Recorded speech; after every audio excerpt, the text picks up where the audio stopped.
67 degrees with 75% humidity. Winds out of the northwest at 20, although they've died down somewhat, and it is cloudy. Mike DeMuro behind the plate. Dale Scott at first. Ron Culp at second. Jerry Meals is at third. It's 7-Eleven. It's time for the first pitch. Tonight's game time start is presented by 7-Eleven. Oh, thank heaven for 7-Eleven. And here's Hawk. All right, Stone Pony, thank you. First pitch of the ball game taken for a strike to Brian Roberts, the switch hitting second baseman. And once again, good evening, everyone, and welcome to White Sox baseball right here on Comcast Sportsnet. There's the ball, and the count 1-1. Orioles come in at 49 and 72. They're hitting at 270 as a club with a 5.11 ERA. Orioles are 30 and 31 at home, but on the road 19 and 41. Sounded like a broken bat. Beckham got it. 1 out. You're going to think about beating these Orioles, and they have a pretty good offense. It's been pitching that's been their problem, but it all starts with Roberts. You keep him off base, especially with his base stealing abilities, and you're going to be in pretty good shape. So here's this Turris. Cesar hitting at 264, a couple of homers. He's driven in 23. Seventh meeting of the year between these two clubs. In the first 6, they have split them.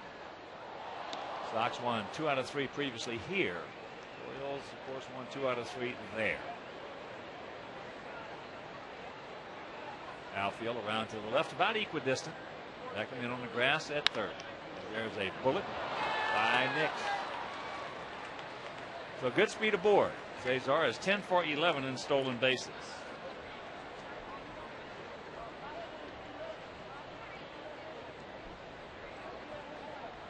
Adam Jones is one of the young guys they got from the Seattle Mariners, along with George Sherrill, who's now with the Dodgers. They turned him into a pretty good young third baseman. They also got Chris Tillman, who's now one of their starting pitchers. It turned out to be one of the great trades that Andy MacPhail has ever made. And Jones is going to be a good one. He's just 23 years old, hitting at 285, 19 homers and 69 knocked in. Breaking ball outside. Jones very rarely walks. 30 walks this year in 453 at bats. He's fanned 90 times.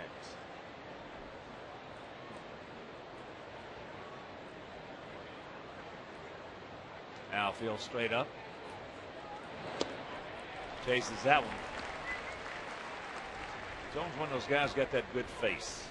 They had a shot of him in one of the highlights from MLB, I believe it was, going over a fence and bringing the ball back in. They had a facial shot of him as well. Never changed expression. Well, he can certainly go get him alley yes, to alley. He can do a lot of things. He can get jammed like he did right there. Good fastball in the fist, and that's out number 2. You haven't set him up with 2 sliders away and then goes back inside with the high heat. And doesn't get the good part of the bat on this one. So with 2 out is Turris at first. That'll bring up the right fielder, the cleanup hitter, Nick Markakis, hitting at 308, 15 homers and 84 knocked in. His face Floyd 5 times, has a couple of hits with a homer and 3 RBIs.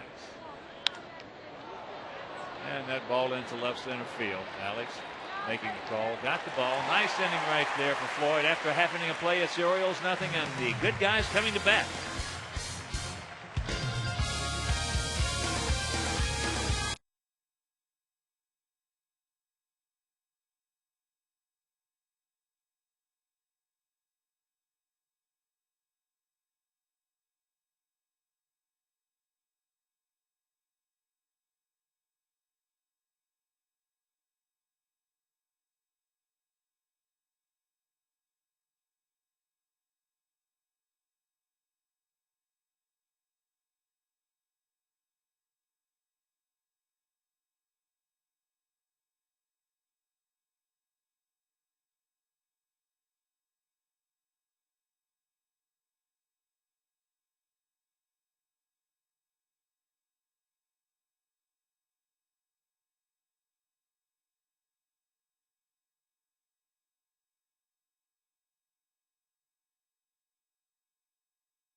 Close defensive setup.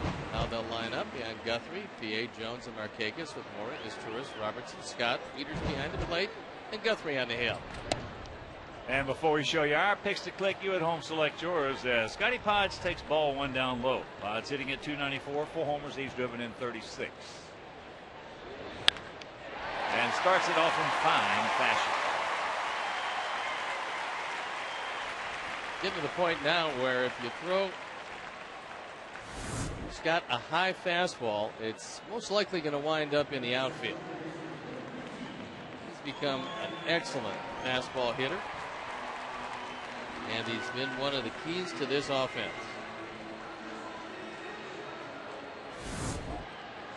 Here's Beckham. Gordon hitting at 297, 7 homers. 44 knocked in. He has faced Guthrie 3 times and is 0 for 3.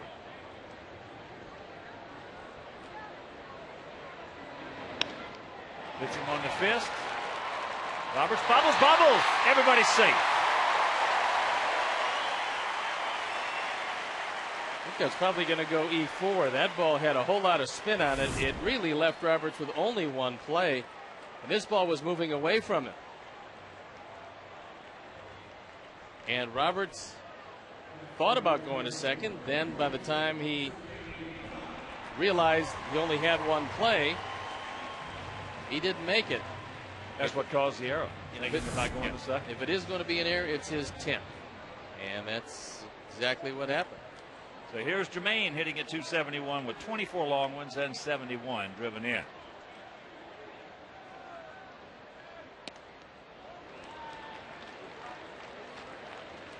That's off the plate. Jermaine 4 for 11. Lifetime against Guthrie with a homer.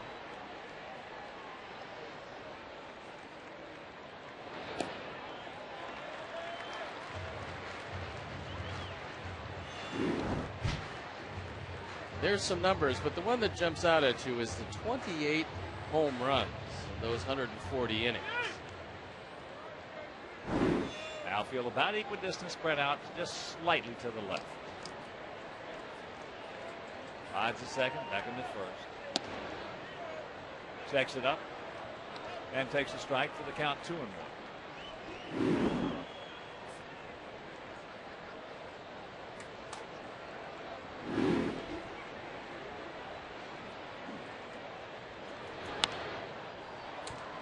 Maine trying to move that one to the right side, evens the count.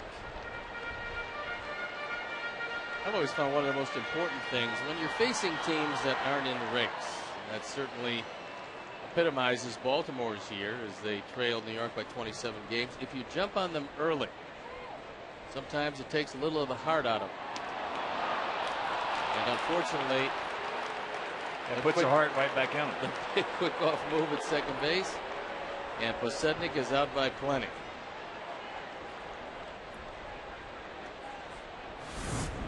Wow. Pretty tough to get picked off by a second baseman when you're looking right at it. But that's exactly what happened, and that call came from the catcher. That's a play that Wieters puts on himself. Guthrie never looked at Roberts. So what was a much promising inning is now just a man on first and one out.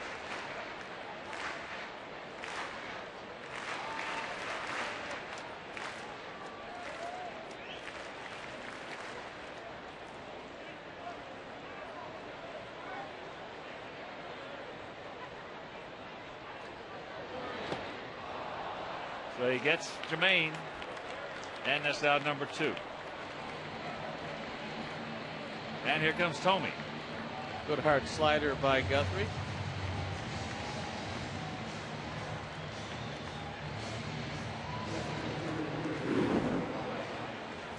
There are the numbers on Jimmy. Missing a few games with that bad left heel.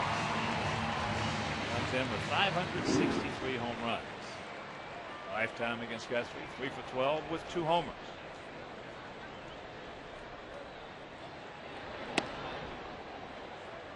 '30-year-old right-hander out of Pleasant Grove, Utah. Jeremy Guthrie, 6'1", 195 pounds.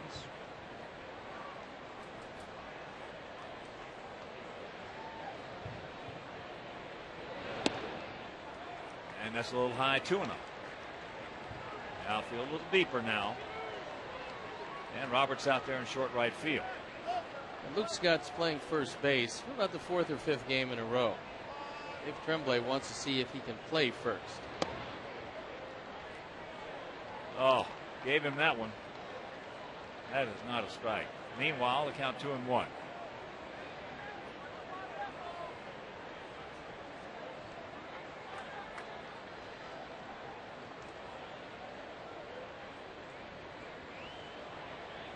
See Jimmy well off that plate.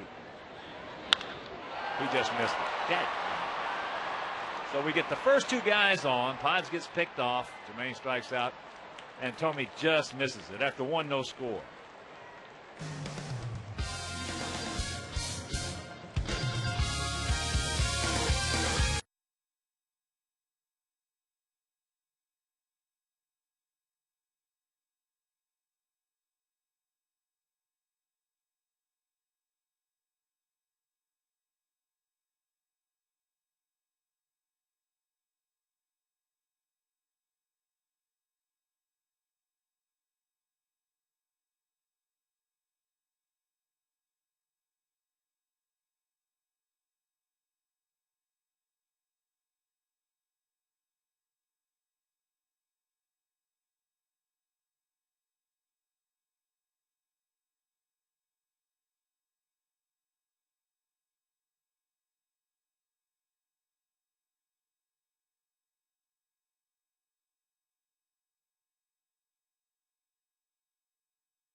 Whether it's the warning track, fan deck, or individual game diamond suites, they're all available. Book a group outing or party area today by calling 312-674-1000 or visit whitesox.com.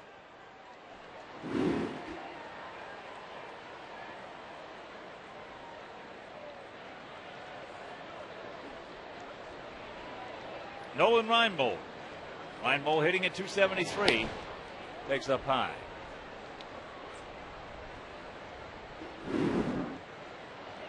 Reinbold is a DH tonight. Doesn't usually do that, but he has, in the words of his manager, an Achilles tendon that's 30% torn. And he's still playing through it. Curveball inside. Well, it's being pretty descriptive right there. I don't care if it's 5 or 10%. Achilles is not something to mess around with, you know. But they're playing him. He wants to play. He's got some big power. Yeah, he does a lot of good things at the plate. He's just 25 years old.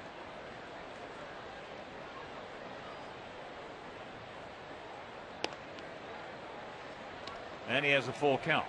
They really figure that Reinbold, Jones, and Markakis going to be a pretty solid outfield for a lot of years. Yes, he did. And they're right. He gone.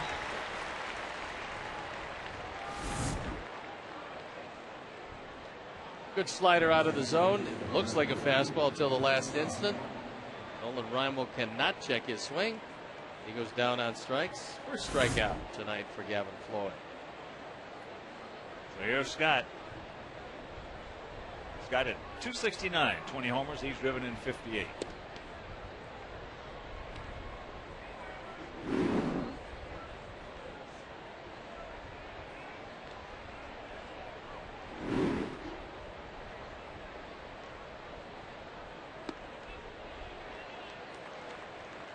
1-1 to count.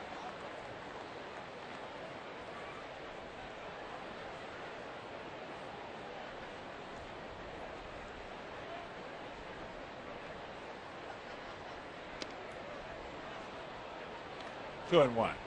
Gavin, 1-0 career with a 1.29 against Baltimore. They play Luke Scott as a pull hitter. Nix is on the outfield grass. Ramirez up the middle. Yes, he did. And the count 2-2. Boy, you listen to some of the Oriole players talk about Scott's power. And you say it's that you got to see it to believe it kind of power. He has had that. Hasn't shown it all that often, as you can see, to the White Sox. And another full count. So he didn't throw many pitches in the first, but he's thrown a few here in the second.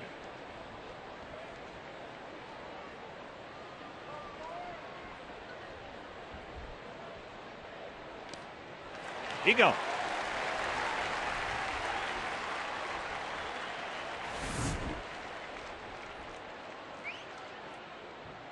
Gavin was trying to get that ball inside, and he finally did with the last pitch. He's thrown a pretty good slider tonight, both to right and left-handers, and it's really digging down and away to the right-handers, down and into the left-handers. Here's the veteran Melvin Morrow.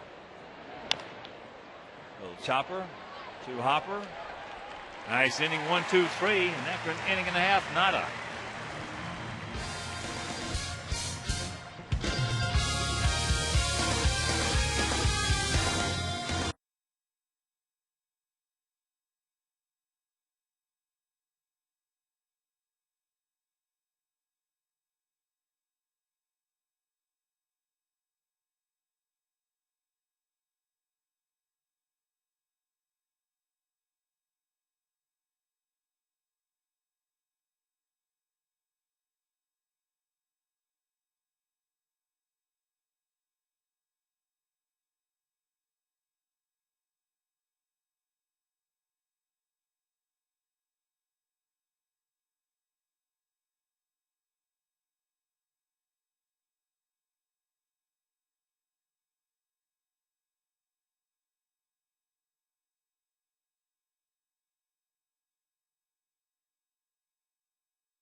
Steve Stone, Ken Harrelson from U.S. Cellular Field.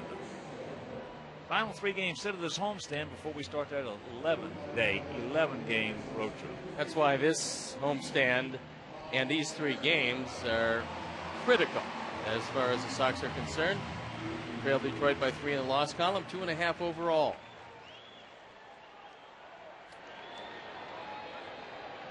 It'll be Konerko, Rios, and Pierzynski. First pitch, breaking ball, strike. Now, Guthrie got us here back on July 19th. Picked up his 7th victory at that time. And that's all he has to date. He's been working out trying to throw a sinker. Trying to do anything he can to get some movement. His four-seam fastball usually stays up. That's the one that goes out of the ballpark. That one had good downward movement on it at 93. 0-2. Paulie. 3 for 14 lifetime off Guthrie with a couple of homers. At this stage or point in his career, Guthrie has to really be pinpoint. Fouls that one away. From a hitting standpoint, Stevie, he is really nice to hit at because for the most part, everything's hard. He's not going to show you a big breaking ball. He's not going to show you much of any straight change.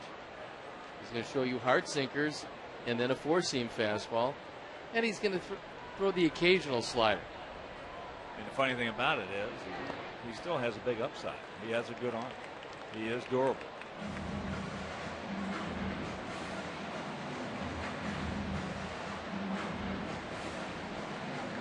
Going to be a little unlucky not to get a fastball to hit in each and every at bat against him.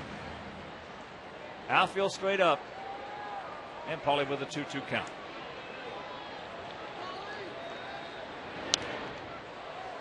There is the fastball at 95.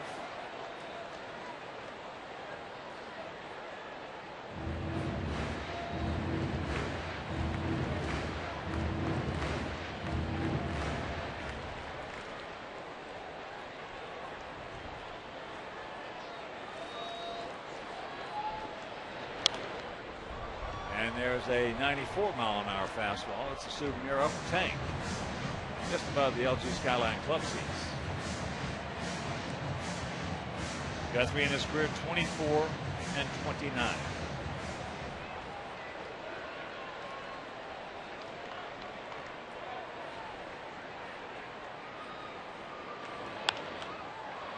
Made a good pitch right there. Got in on him, pops him up. Roberts. First 25,000 fans in attendance at each home game will receive a New England coffee game card redeemable for $1.50 of a bag of New England coffee at participating local retailers. A new tradition comes to Chicago. Family coffee roasters since 1916. It's old coffee. That was a good year. It was a very good year. Here's Alex hitting at 265, 15 homers. He's driven in 64. That was a nice fall. Beautiful summer. It's like this summer. The 2 days we had of it. 2-0 the count to Alex. As he called that last pitch a strike.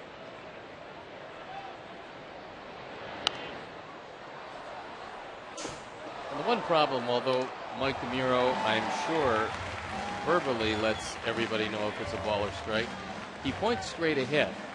So when you're broadcasting and you're behind him, sometimes you can't see what he's pointing. Mike, son of Lou. A little hesitation in that delivery right there. Ball hit hard at center field. Adam Jones. So right now with two out, let's check out our Heineken picks to click this evening. Jim Angio, our director and crew, went with Beckham, Lisa, Steve, and Larry. They're going to go with Alexa Ramirez and Doug Isles. Doug Isles and all the good folks, the gang at TCI and I. We're going to go with Paul Konerko. Heineken picks to click. So here's AJ hitting at 311, 13 homers and 36 driven in. Curveball low.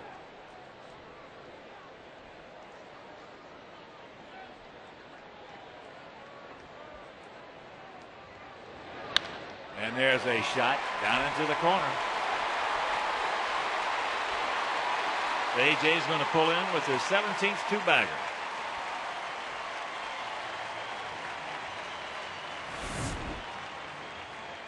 That fastball was down and over the middle third of the plate. AJ just crushed it. See Markakis well off the line. He's not going to make this play anyway. AJ winds up at second. 17 doubles this year. Pretty good. Now the one guy you got to worry about running on, and Jones has a very good arm in center field, but Markakis has a great and very accurate arm in right field. Well, the accuracy is what makes him a great arm. It's a good arm, throwing strength-wise, but then you add the accuracy. Now you better make sure you can get it. And for a lot of left-handers, they throw a tailing throw. Most of them. But Markakis, right over the top. and very accurate with it. Well, the key to that is being able, how fast can you find the four seams? Some outfielders just don't have that knack. They cannot find the four seams. They just grab it and throw it as the count moves to 3-0. And then you either get a sailor or a sinker. And that's scouted also. I mean, you've got to know which outfielders and their throws, which are tailing and which are not. There's the strike, and the count 3-1.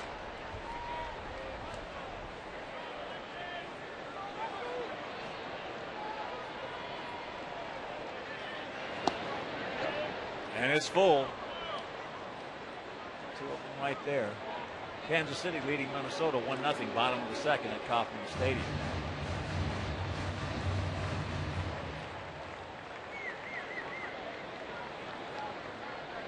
Two out and a full count.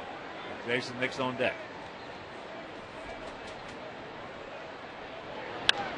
Shot, foul. And later on, the Tigers taking on the A's at the Coliseum. The Jackson against Gonzalez. Edwin Jackson against Gio Gonzalez. Hopefully Gio can put together a pretty good one. He's 4-3 this year. Jackson has been awfully tough. His ERA 2.85. It's been one of the best in the league all year long. Well, Gio's got a good arm. Not as good an arm as Jackson, but he's got a good arm. And when he throws strikes and changes speeds, he can beat anybody.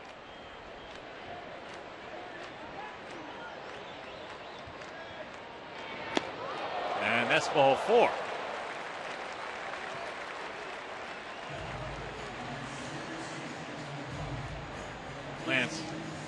Jason makes his way to the plate. Big White Sox shout out to Middlebury, Indiana. Good luck in the U.S. Championship Junior World Series. Indiana. Go get them, guys.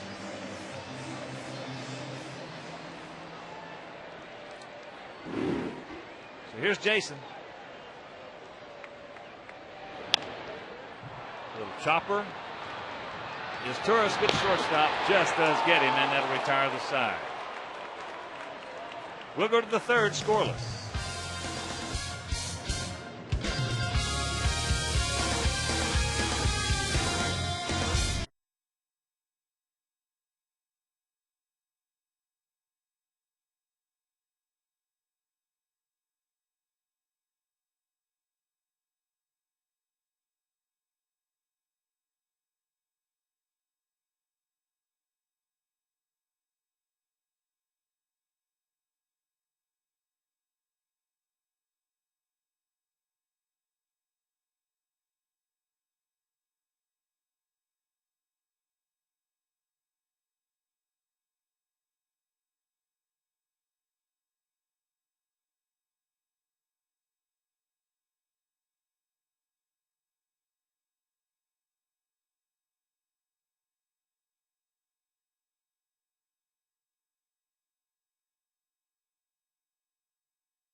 With MLB.tv. It's the ultimate baseball experience featuring 100 out-of-market games a week live on your computer.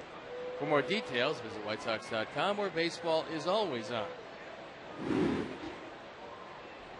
Matt Wieters, Felix PA, and Brian Roberts here in the top of the third inning.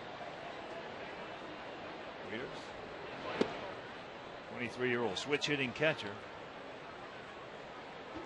out of Georgia Tech.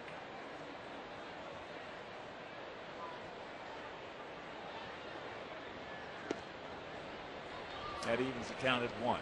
Right now, Wieters is a much better hitter from the left side, although his power's been evenly divided. Eventually, the Orioles figure he's going to be a 25 home run guy. That is popped up softly. Gavin said, "I'll take it." Catches it right off the thumb, and it cradles right in the pocket.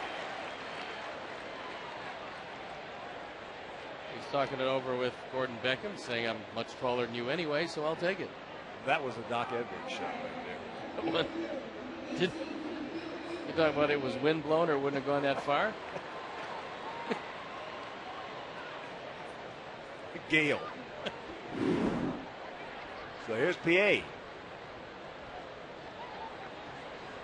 Oh, we used to get on Doc so bad, I'll tell you what. We would take that mighty swing, and that ball would go about 20, 25 feet high right to the pitcher. Gay fouls it away. He's hitting at 247. 3 homers. He's driven in 15. Earlier this year, he hit for the cycle. Yeah, he was sort of excited when he slid into third. Yes. It was about 16 to 6 at that point. Got the back door. He misses outside. There's a Wieters switch hitter. One of 3 switch hitters in this lineup. Roberts, Venturis, and Wieters. Ow. And while we have a moment, once again, Stoney, the Harrelson family, the Hawthorns, the Hollands, the Leonakis family, and the Straffords, we all want to thank you and Lisa for providing some beautiful, beautiful Omaha steaks for us for our family cookout last night. Well, I'm glad you enjoyed it. And next time, if I knew that many people was coming, I'd just send the cow out and let you do the honors yourself. Knock yourself out, huh? Here it is. Invite them all. Yeah, we had a great time. Great time.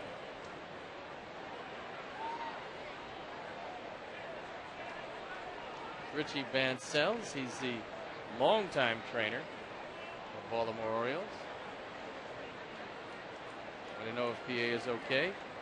When that happens at 1 and 2, you want to throw him another slider, have him foul it off his foot again. Something inside. Just to see if it's okay.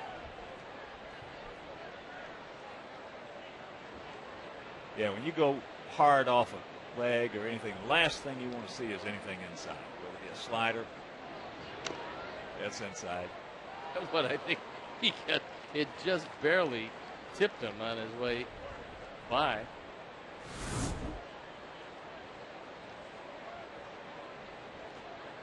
Right between his legs.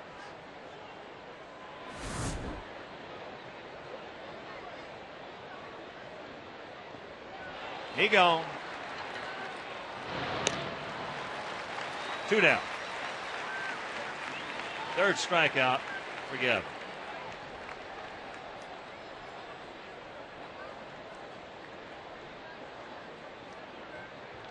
So here's Roberts. Hit what appeared to be a broken bat, little ground ball to third base, leading off the ball game. And his power this year almost entirely from the left side. 11 of his 12 home runs has come as a left-hand hitter.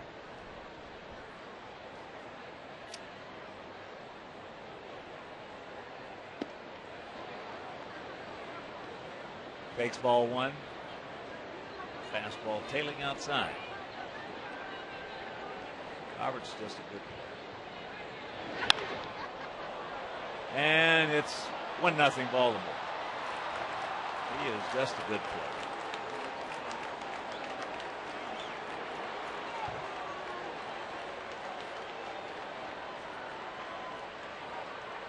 Now 12 of his 13 home runs have come from the left side.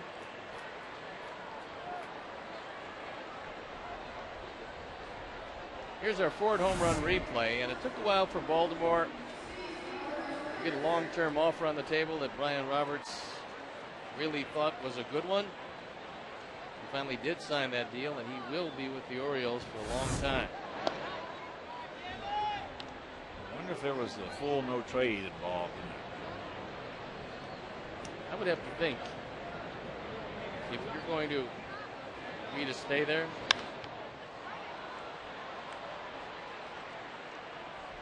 I tell you, anybody gives anybody a full no trade, serve what they get. Meanwhile, a homer, and after 2.5, it's 1-0 Orioles.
You might be able to tell it's Elvis night.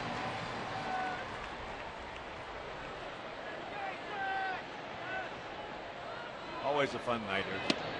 He takes strike one, slides single to lead off the bottom of the first. Went to second on the error by Roberts on the ball hit by Beckham, and then was promptly picked off.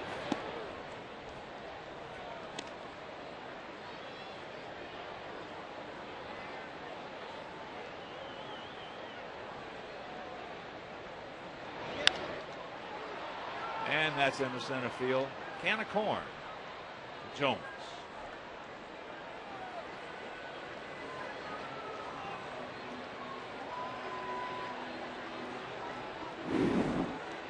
Right now, as we sit here, Gordon Beckham probably has the inside track on Rookie of the Year, but there's still a lot of work to be done.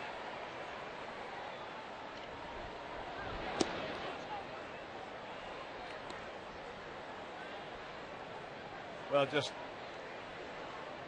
knowing Gordon a little bit now and watching him, I think the last thing on his mind was that he's not worried about individual performance. Not at all.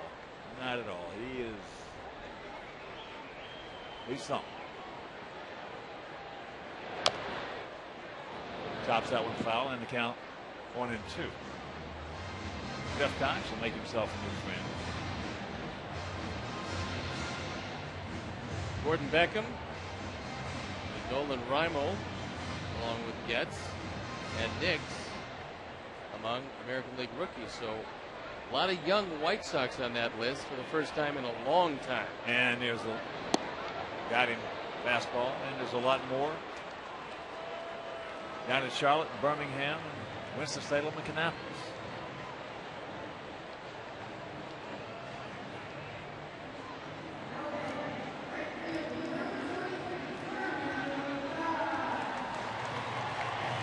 So here's Jermaine, struck out his first trip. Guthrie now with 2 punch-outs.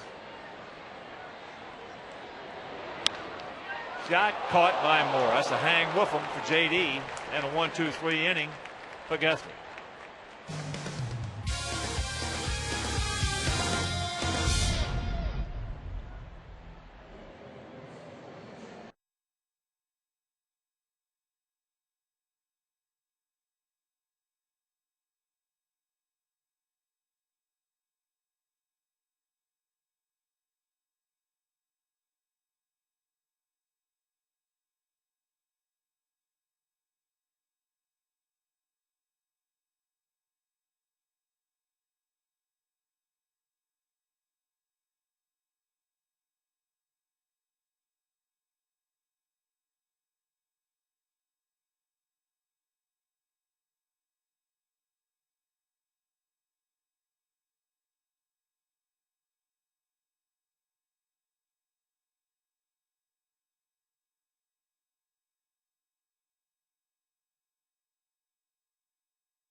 5 trivia question. And what is the longest time between World Series wins for a pitcher?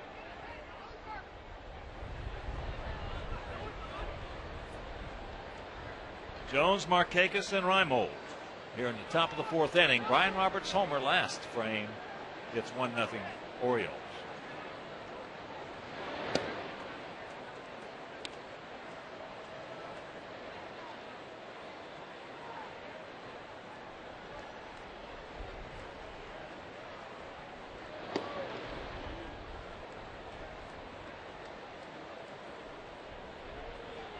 Outfield dead straight away. Infield, much the same.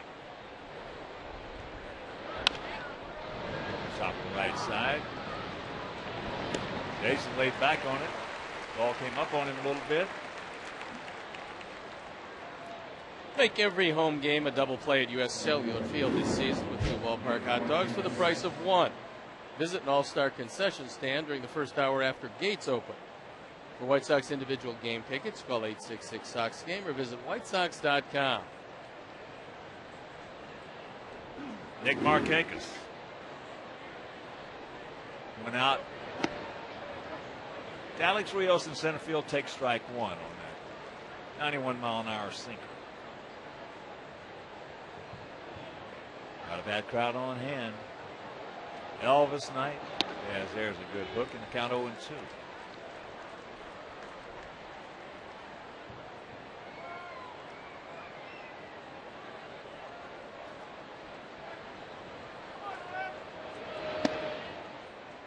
High and wide.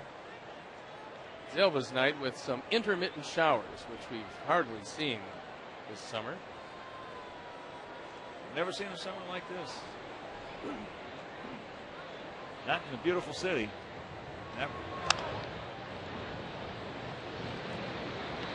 2 down.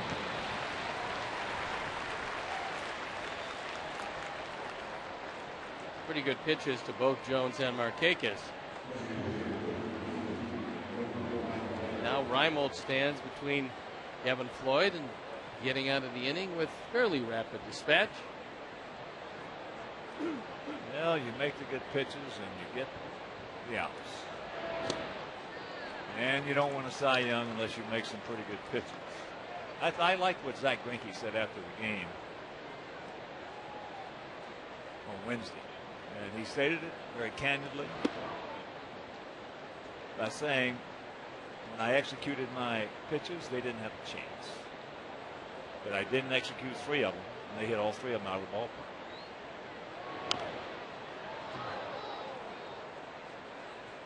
One and two. You have to make sure of a couple of different things. First of all, you want to make sure that you don't walk a whole lot of people, because then the home runs really come back to haunt you. That's going foul. Well, if you're of that ilk, you're not going to be walking a lot of guys. Not if you're executing the majority of pitches. But yeah, that's just the way it is. You know yourself. You've lost games before when you actually pitched a great ball game. No question. And sometimes made 1 mistake, 2 mistakes, and got beat. Sometimes it's totally out of your hands. He gone. 1-2-3 inning for Gavin. And after 3.5, he trails at 1-0.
And the reverse duck answers 1966 to 1983 for Jim Palmer.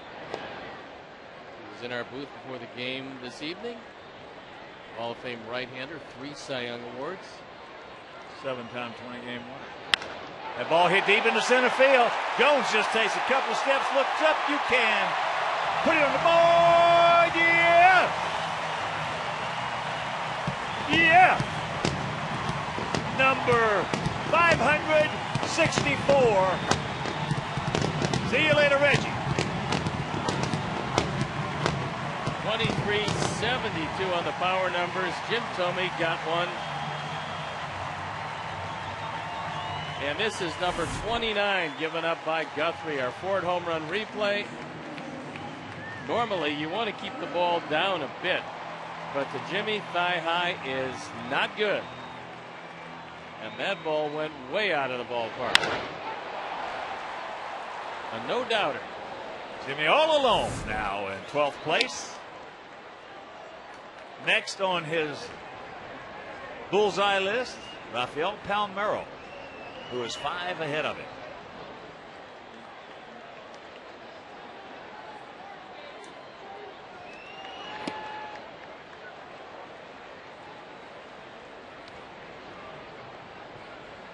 Moving up with 11 in his sights.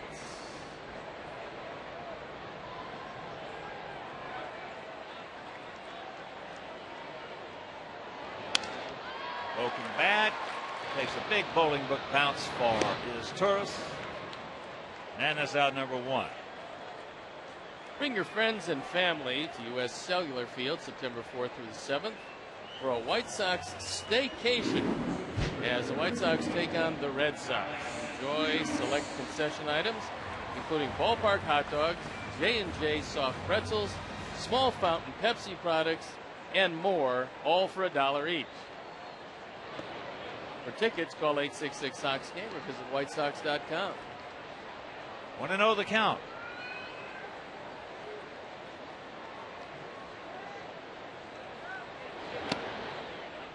And the count 0-2. The last inning, when it ended, you were about to make a statement because I said you'd won. You lost some games when you pitched a great game. You won some when you made a lot of mistakes and they would just hit right at somebody. Well, occasionally that happens if your team scores you a lot of runs. And I remember pitching against Texas in Texas.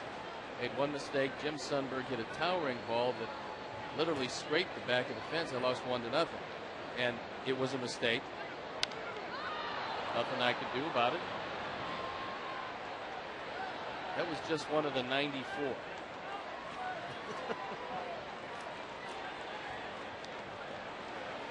Two out. And here's AJ. Picked up a double, a ringing double down into the right field corner. With 2 out in the second inning.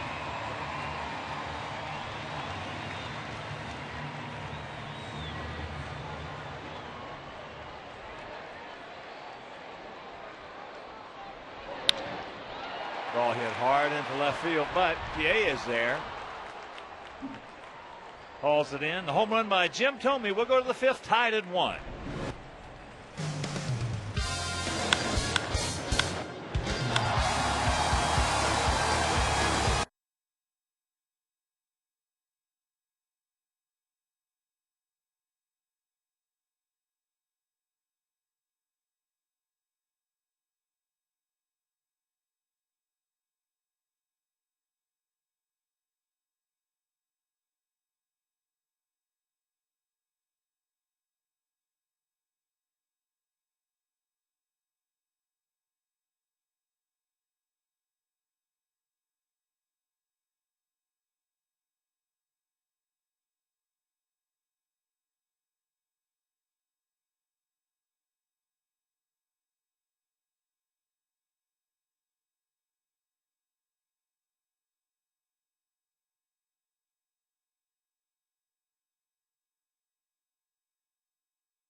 Top of the 5th inning.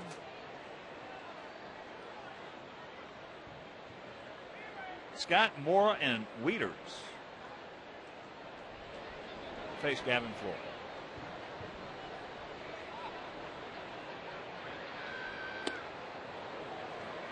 That one was in there tight.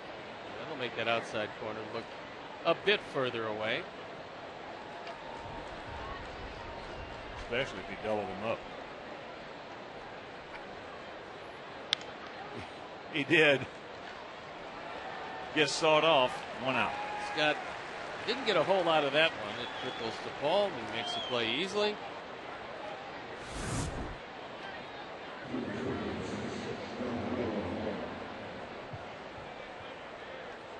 Scott wearing the Elvis sideburns tonight.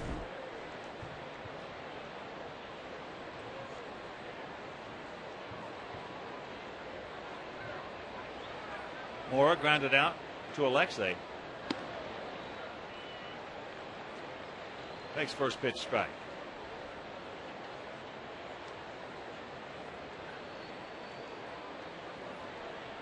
First of a 3-game set. Tomorrow night.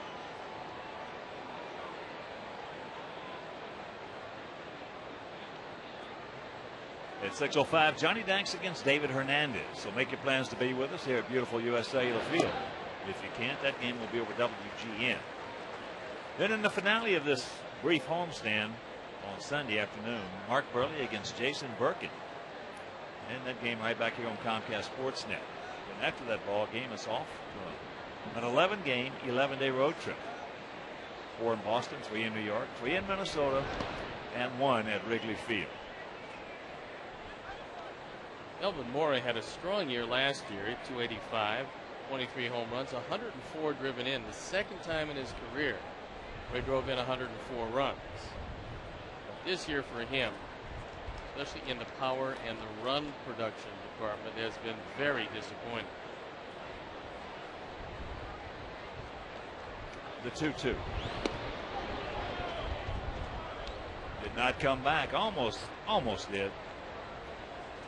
Stayed inside. Full count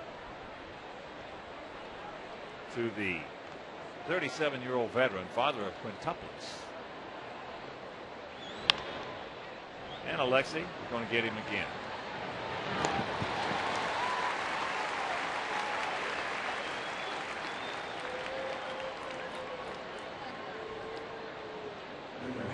So here's Wieters. Hit a little soft. Doc Edwards pop-up that Gavin Floyd caught.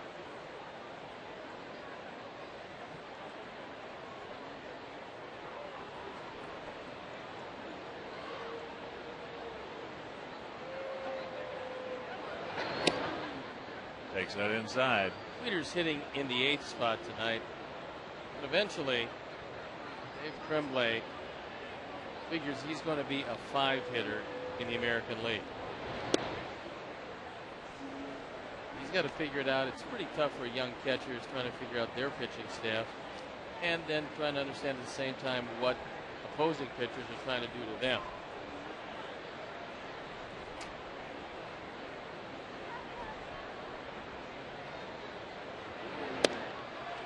Two and 1 to count. You know, you and I the other day had a conversation about managers and how I view them. And I tell you, I like Dave Trump. I think he's terrific. And one thing he told me, Hawk, was that we're not having a good year, but we will hustle every play. He said that's one thing I insist on, and one thing that my team will do. He said that I have control over. He said as far as talent is concerned, we don't have much control over that right now because we're very young. But he said the guys who play here are the guys who hustle. He gone.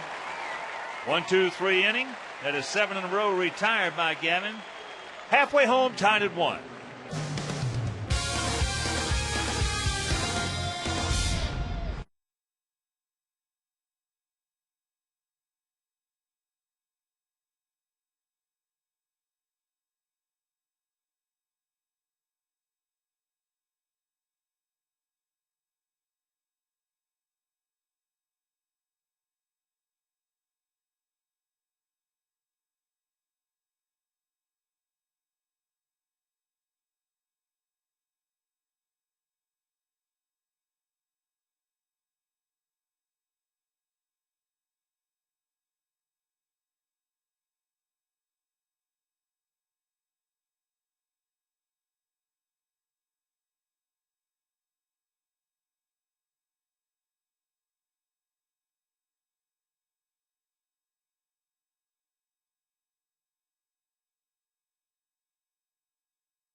Our Chuck. That's not the Chuck. It's ground chuck.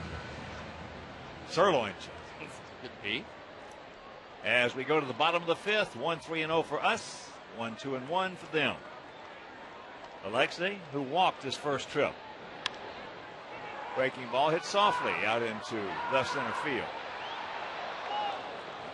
Felix is going to have to understand that is Adam Jones' domain right there. Yeah, and Felix used to be a center fielder, but now he no longer is, and you have to give way to the center fielder, especially one that's the size of Adam Jones, because if he runs over you, you're going to know that you've been run over.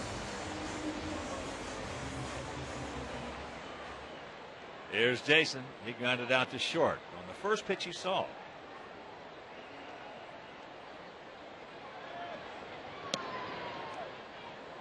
That's a good pitcher's pitch on strike one.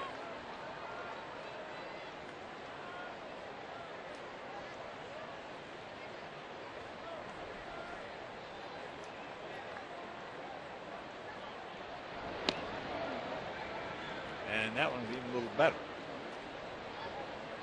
He made two good pitches on him in the count 0-2.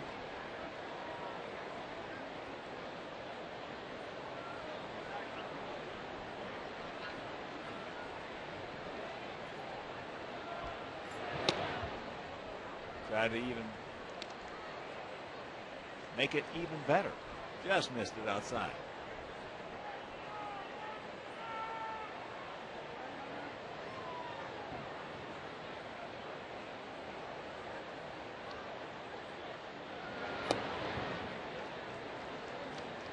And it's 2-2 with Posednik on deck.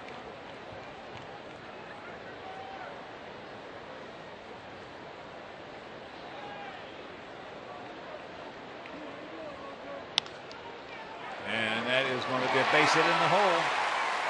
So good speed aboard. He is 9 for 9 in stolen bases.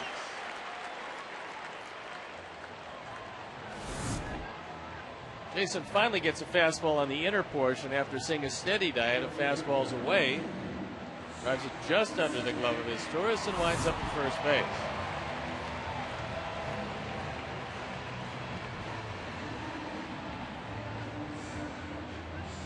How can a guy survive in the major leagues and not be a good fastball hitter? No. If he can't hit a fastball, then he's done. He gone. Unless he is some sort of a, exceptional defensive specialist, unless he is a backup catcher, or even a catcher that really is really good, and he's a real good breaking ball hitter. No, there are always exceptions to every rule. Very few in that category. Conversely, if you can hit a fastball, you can spend a long time here because the guy's not going to get 3 breaking pitches over all the time. Cooperstown is filled with guys who cannot hit a breaking ball. And you know yourself, even though you turned into after you hurt your shoulder, and Steve was a hard thrower when he first came up, hurt himself, and then became a real finesse type breaking ball pitcher who could still strike you out with a high fastball, but he set you apart as there's a runner in motion right there. But even after that, you would love to be able to just throw a guy 3 fastballs and get him out of there. Yeah, the only problem was that one of the first 2 would be in the outfield. I mean, that was one of the discussions I had when I came to Baltimore, because Earl really didn't know me, although I was scouted, but he said, get ahead with the fastball. And I said, the fastball winds up in the outfield.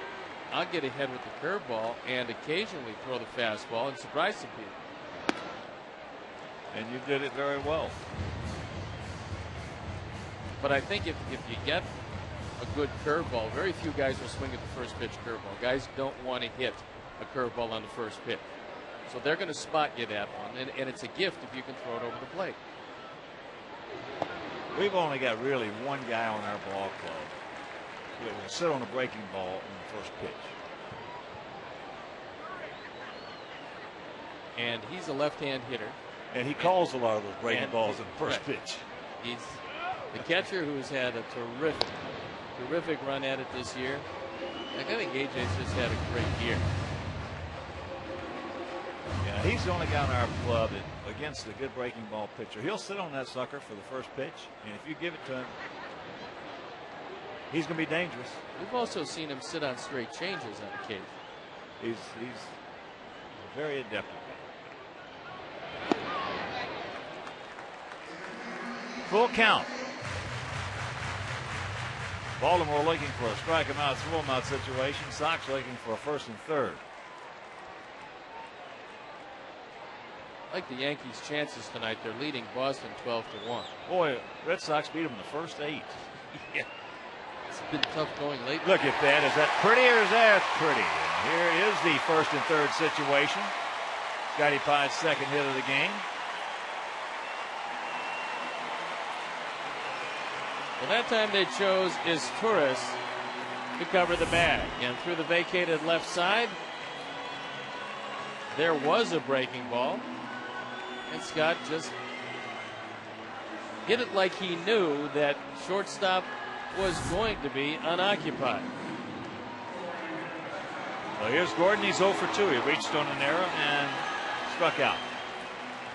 He's now 0 for 5 lifetime off Guthrie. But this is where he's been particularly good. And that's for looking at the ball and trying to make sure that it's up in the zone.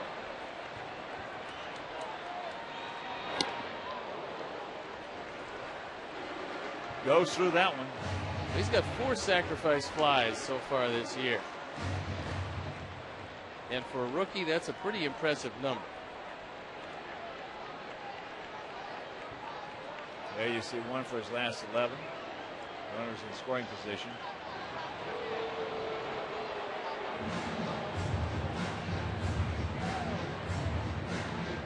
We don't need to pick off here.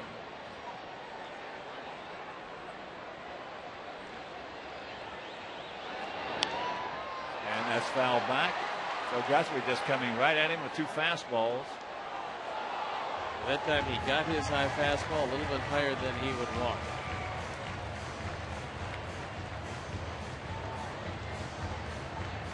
Now he's got to protect.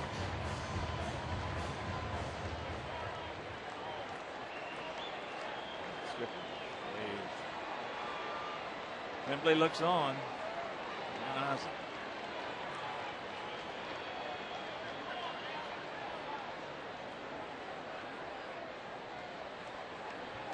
Long set.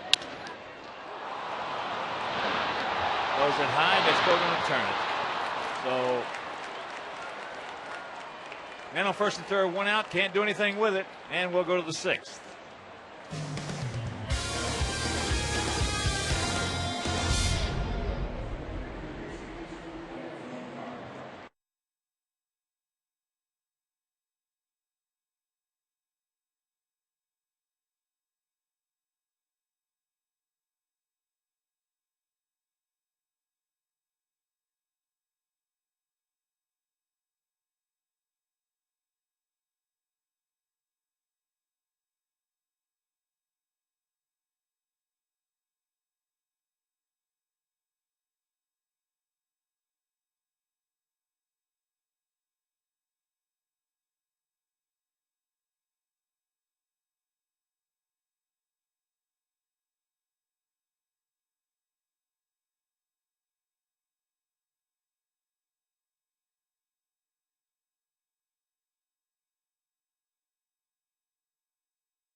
Sportsnet tail of the tape.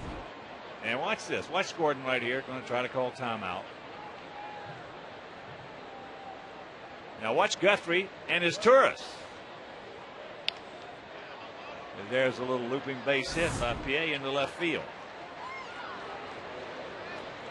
The only problem with calling timeout in that situation is that when the umpire doesn't give it to you, and Mike DeMuro didn't, then Gordon has to put his hand back on the bat, rush through the swing that he normally would have taken to the right side, and ground it into a double play.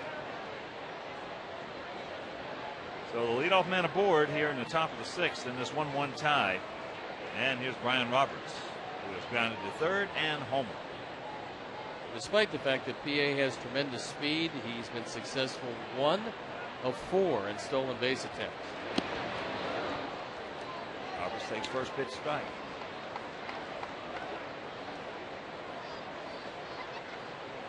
That is not a very good percentage. One of the many things he was not taught in the minor leagues.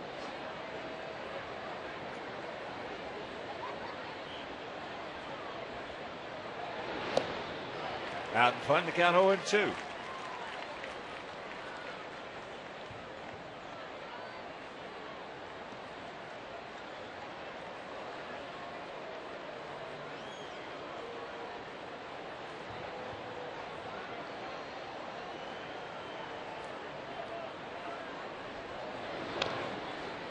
I just got a text message asking earlier. Said, Hawk, earlier you talked about no trade contracts, and whoever gives a guy a no trade contract deserves what he gets. What do you mean by that? Well, when you give a guy a full no trade contract, first thing is you're putting your franchise in jeopardy. That's number one. He gone. Strikeout number 6. 1 down. And the next thing is, if you give out several, then you're really putting your franchise in jeopardy because of the possibility of injury, or some guys just packing it in non-performance. Well, there's all kinds of ways to do it, and if you're going to have a long-term deal, a 2-year no-trade deal, and then have some sort of limited trade thing, like give me 4 teams you don't want to be traded to. The full no trades, Paulie, take your time. Good return throw, not in time. But he got the lead man. I'm talking about the full no trades, yeah, not the partial. That makes it pretty tough for the simple reason that you will always get a guy to okay a deal if he's not happy in the situation he's in. But what happens is his agent will negotiate a fee over and above what you've already obligated yourself to pay him. So essentially, it costs you more to move him to someplace else because you've given him that no trade to begin with. Here's Adam Jones. Close pitch, didn't get it. Just off the inside. Good movement on that fastball. Not quite there.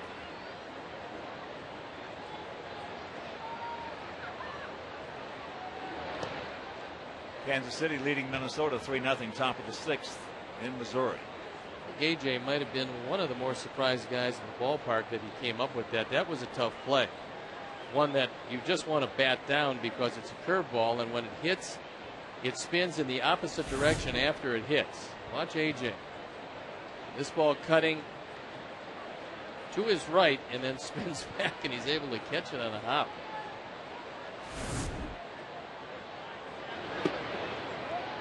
Pretty good curveball right there, didn't get it. But it hung inside.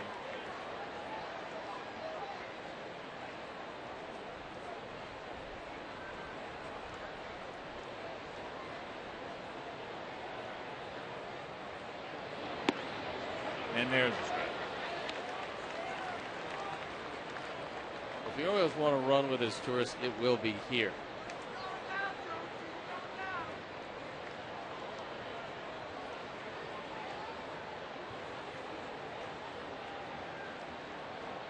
For 11 in that category. And that is hooked foul. Gavin's doing a nice job of changing his cadence, using the slide step. That's something that he worked long and hard with Don Cooper, because he was so vulnerable to it.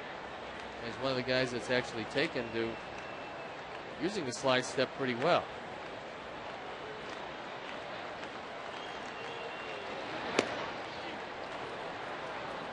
And that's ball 4. So the first walk issued by Gavin comes with 2 out. And now 2 on. And Markakis, the best hitter on this ball club, at the plate. AJ went out to talk with Gavin. One of the things he might have been talking about is you don't really need a slide step when it's a 3-2 pitch with 2 outs. You know the runner's going. Because he's going anyway. You might as well get the best stuff you can on the pitch as opposed to trying to speed up your delivery. Because that half step you're going to save might cost you 3/4 of an inch in location.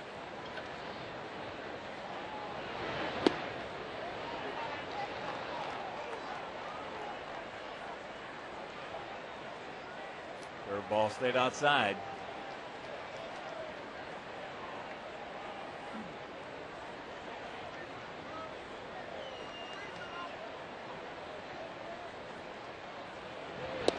Yes, he did. Jerry Meals says yes. 1-1 to count.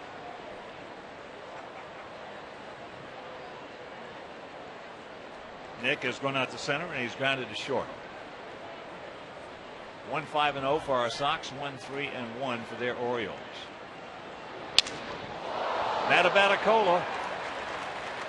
And that'll retire the side. That is getting sawed off right there.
It'll be Dye, it'll be Tomey, and it will be Konerko. Jermaine 0 for 2 with a strikeout and a vicious line drive right to Melvin Mora at third base.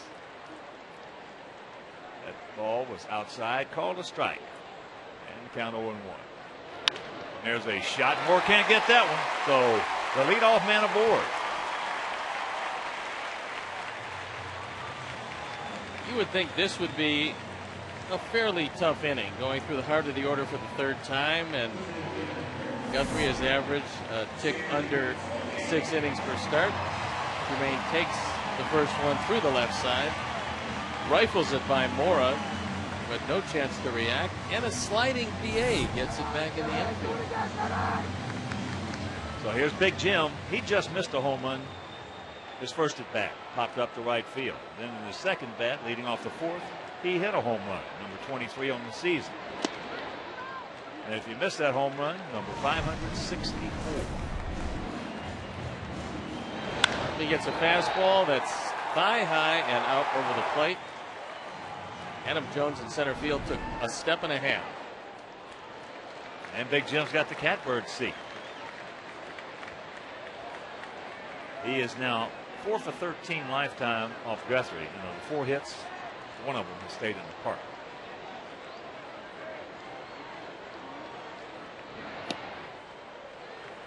Two-0 breaking ball.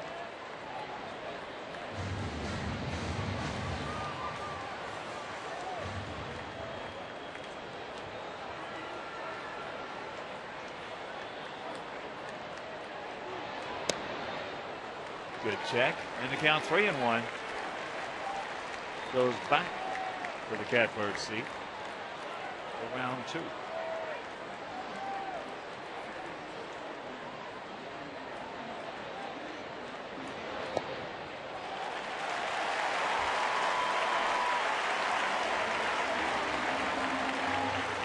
So 2 on and nobody out.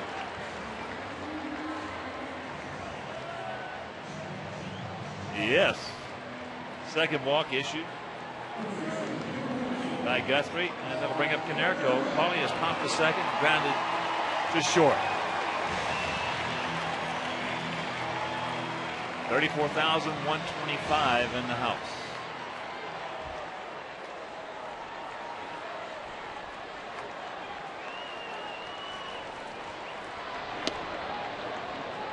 Just nips the outside corner with a slider.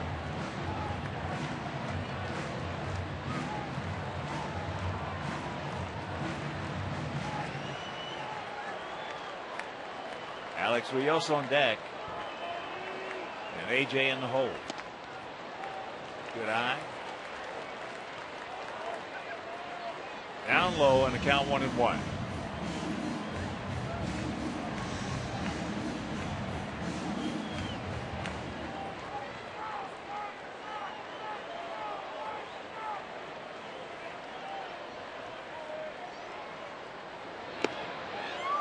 And the count 2-1.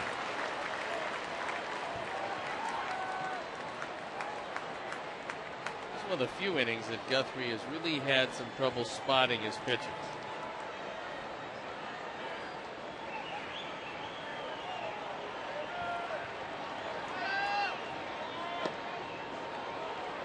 Here's the breaking ball on 2-0, got a strike.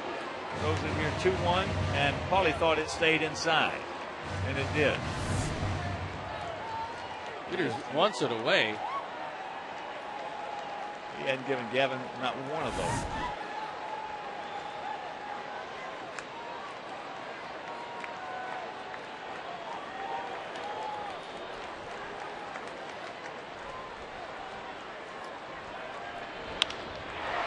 That's into center field. Jones comes on, makes the catch for out number 1.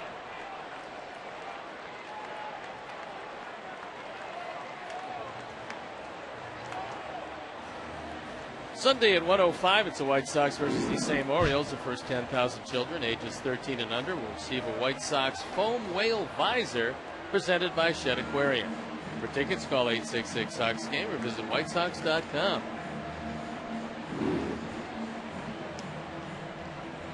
So here's Rios. He is lined to center and he has popped to second. Alex, 6 for 25 lifetime off Guthrie with a homer.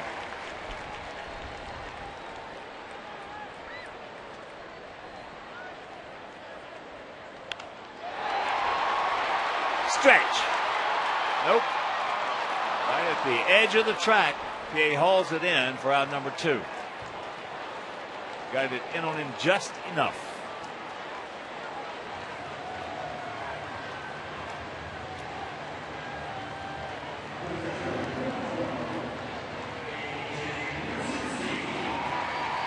AJ's been up twice and hit the ball as hard as you can hit it twice, so you couldn't have a better man in this situation.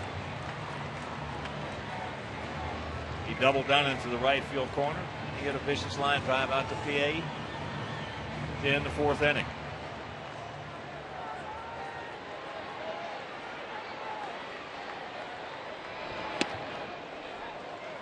Starts him off with a changeup.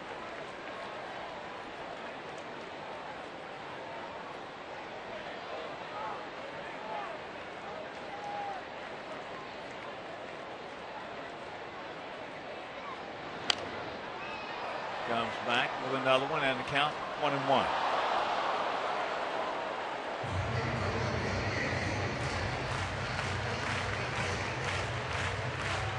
Guthrie will make his 94th hit.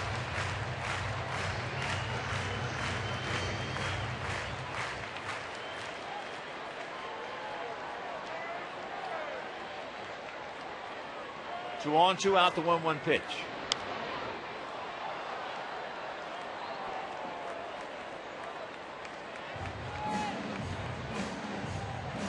AJ's got to cinch it up and hunker down.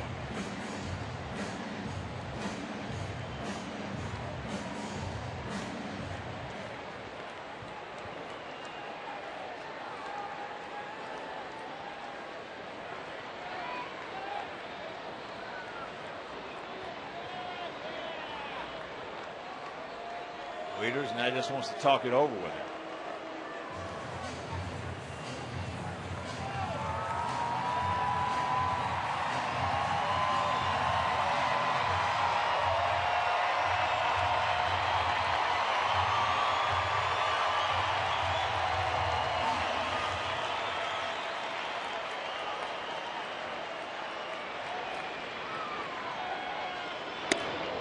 Tries to buzz it up in a little bit. 2-2.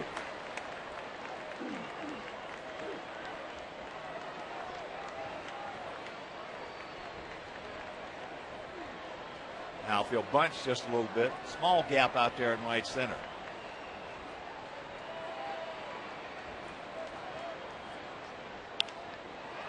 And AJ pops it up. Gay comes in, calls for it, makes the catch, and he pitches out of the jam. First 2 men aboard, and we can't do anything with it.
Outfielder Brady Anderson becomes only the 3rd player in Major League history to lead off both games of a doubleheader with a home run. But fortunately for our Sox, it didn't help as they went on to sweep the Twin Bill. And that is your Cabot Woodstein legendary performance.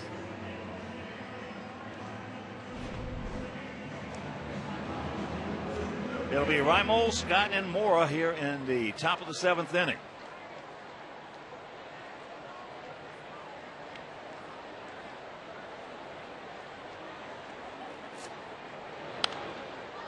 First ball, Hunting fouls it back, and that's the souvenir.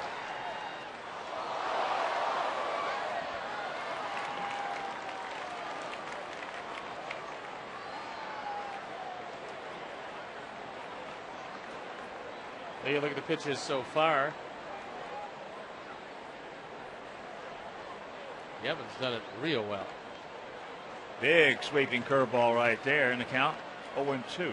Actually, a minimum of pitches when you consider that he's fanned 6 in 6 innings.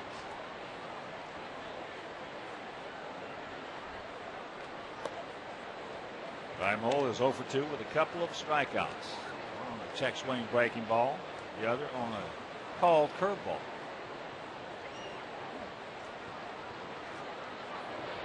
Drop down. 2-2. Once again, a reminder, make your plans to be with us right here tomorrow night. Johnny Danks against David Hernandez. 6:05 start.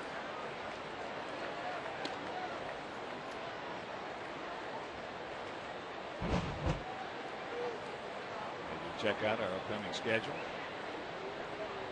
And after Sunday's game, it's Mark Burley against Jason Burke. Watch out, Stevie, right below you, buddy. Just a little short. Both me and the baseman. About 7 or 8 feet.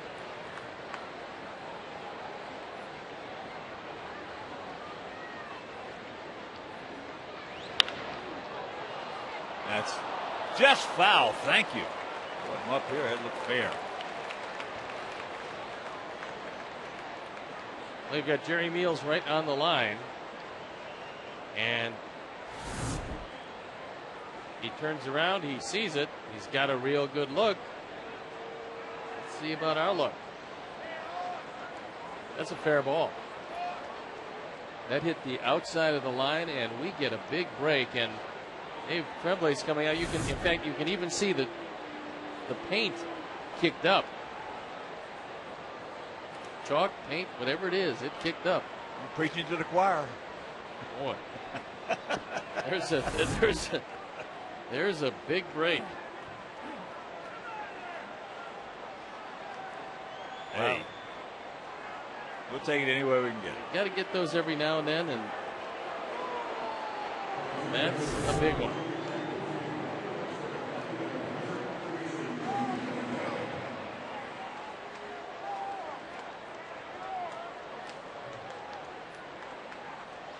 Not much you can do on a judgment call. I mean, you can argue it, but you're going to lose. So the payoff, and he gets a base hit.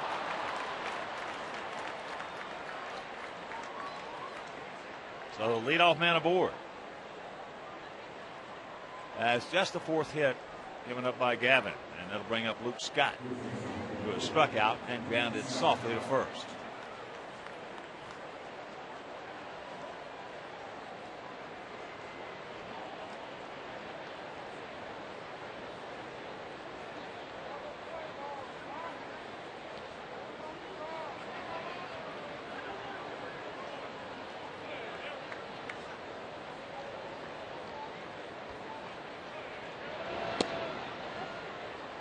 Luke fakes the bunt, takes a strike.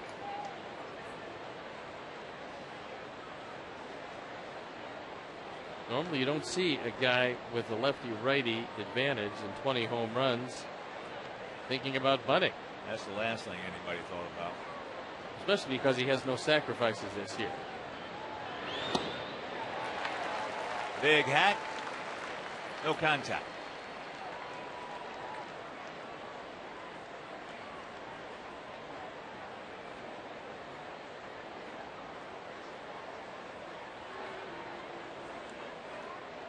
Scott last year, 23 homers and knocked in 65 for Baltimore.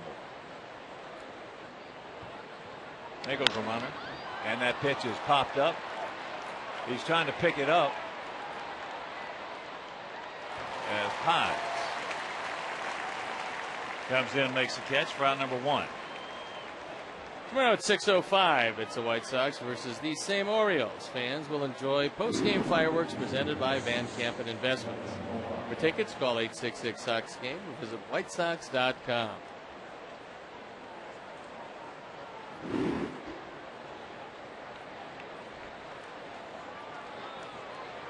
Here's Morrow. Twice he has grounded out to Alexa.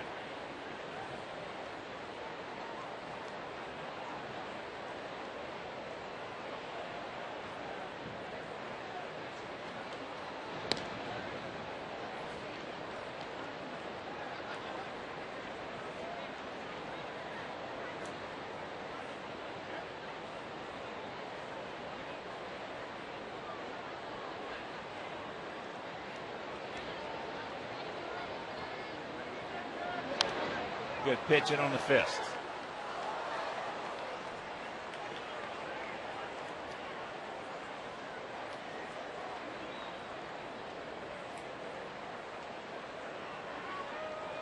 Very good success for Reimold this year.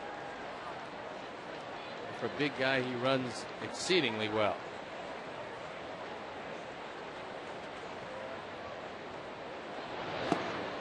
Even with the 30% torn Achilles. Dave Tremblay said.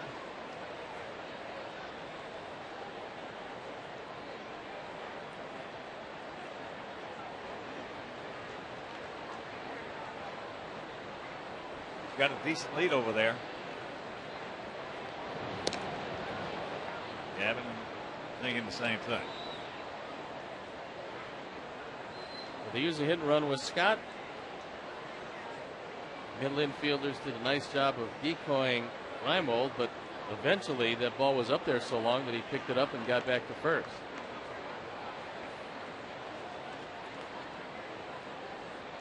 There he goes. Pitch out. He gone. Right on the money for AJ.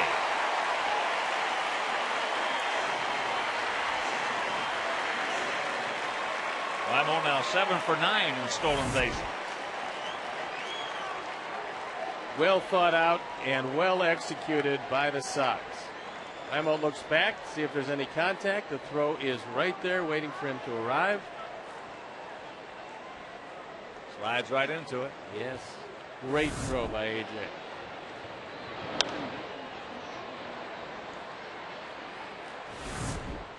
See, 25% Terry makes that. 30, you're out. Beautiful throw.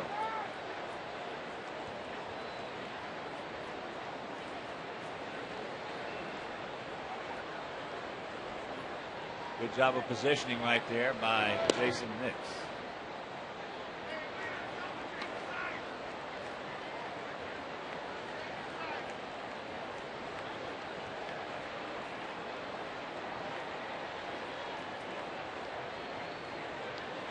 Two out and a full count.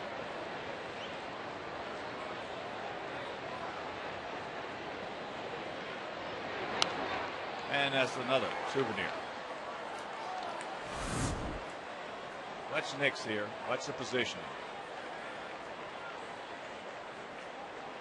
Has his glove almost in line with the line. You see so many infielders now come up to make the catch a couple of feet and then have to go back. By that time, you've given the guy another step. Into center field. Right at Alex. 7th inning stretch. We are still tied at 1.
It's walked and gone out to center.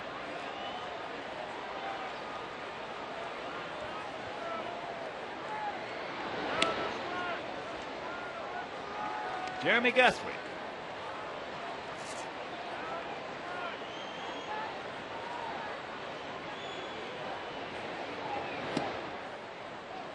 As a strike in the count, 2-1.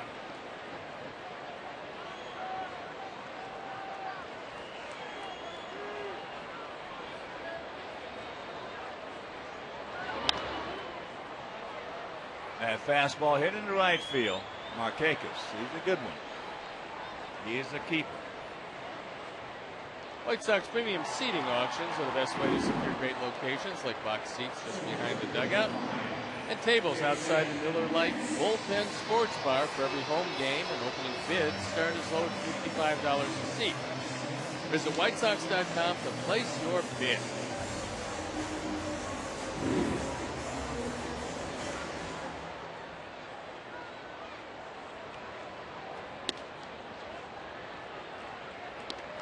Jason Nix is 1 for 2. A grounded to short and a sharp single in the hole back in the 5th inning.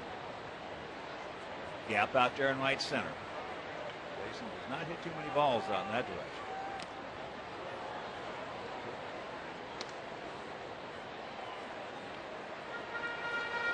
Pretty good way to watch a ball game.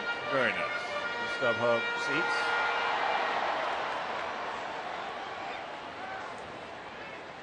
One out and a 1-1 count. Good hard, nice play by Mora. Guns over. Cannot come up with it. Does Luke Scott. So Jason Nix, good speed aboard. Mora does a great job, and I think a more experienced first baseman probably makes this play, although the throw was low. Now there's just a good experienced third baseman.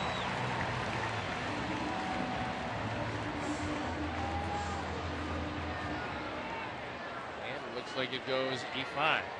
That's his 8th arrow. So here's Pides. He's 2 for 3.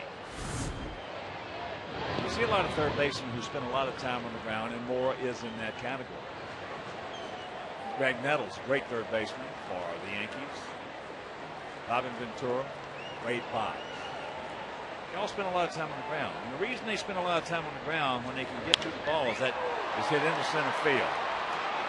Jones, that's a piece of cake for him. 2 down. Is it because they get a better angle on the ball with their head being lower to the ground?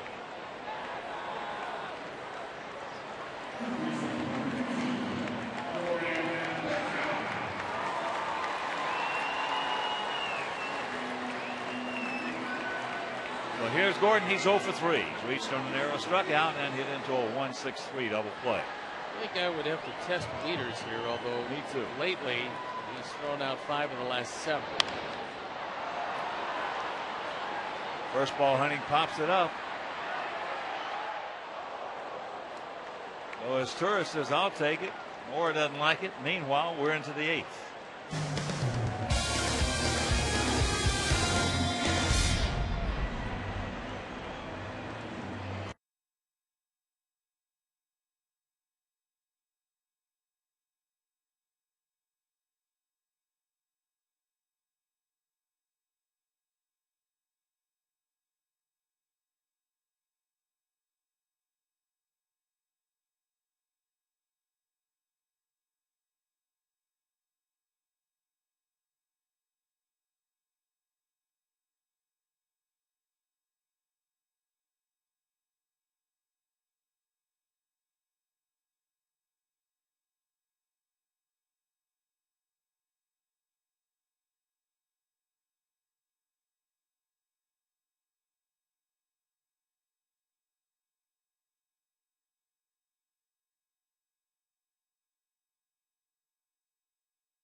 All right, our Chuck, thank you very much. As first pitch up high to Matt Wieters, leading off here in the top of the 8th inning. Wieters has popped up to Floyd and struck out. Fouls that back. Both pitchers have done a terrific job tonight. The bullpen up and going. Looks like Matt Thornton for the Sox. Well, Guthrie beat us back here on the 17th of July. Check that. 18th. He's made some pretty big pitches when he's had to, and he's also been in some jams and gotten out of it. Now, Guthrie in that game went 8 innings, giving up 2 runs, both of them home runs, one by Wise and one by Chris Getz. He gone. The old backdoor trick.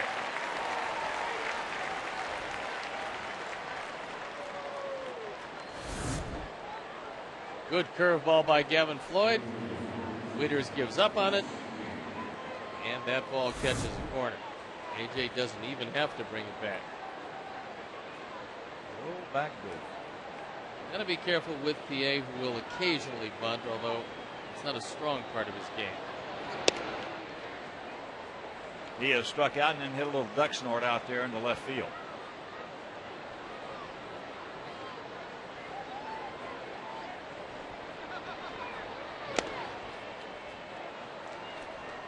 PA with a 2-0 count. Milwaukee beat Washington today 7-3. Pittsburgh over Cincinnati 5-2. Out in front and hooks that one foul. And he's bad. Sitting up in the bullpen. Everybody, with the departure of George Sherrill, has had to slot up a notch. And there's a soft base hit into right.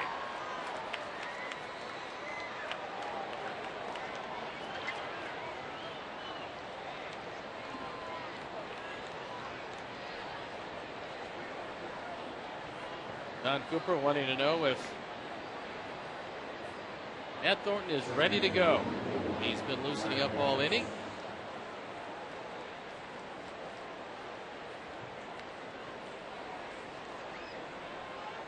And you got Roberts and Izturis. But Izturis much better from the right side. Roberts much stronger from the left side. And PA a pretty good lead. And it's high and wide. The switch hitting second baseman. That home run, his 13th coming in the 3rd inning. Just tuning in, our run coming on a home run by Jim Thome, leading off the 4th.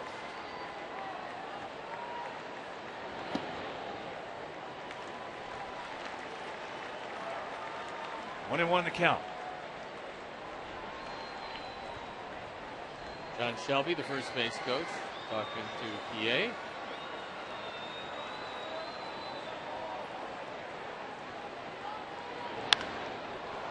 High and deep in the right field. Jermaine back. And it is a 3-1 Baltimore lead.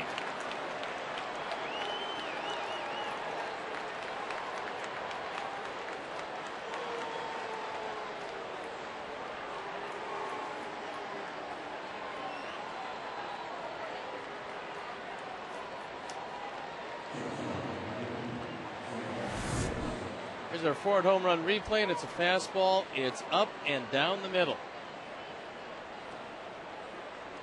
And that's Roberts' 14th.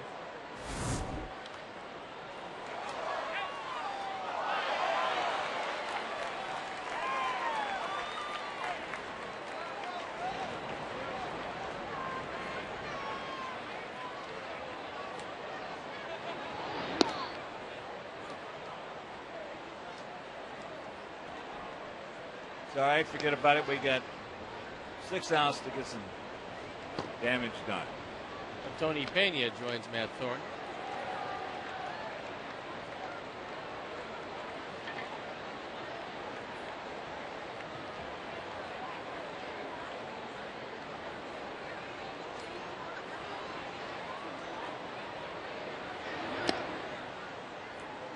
2-2. Good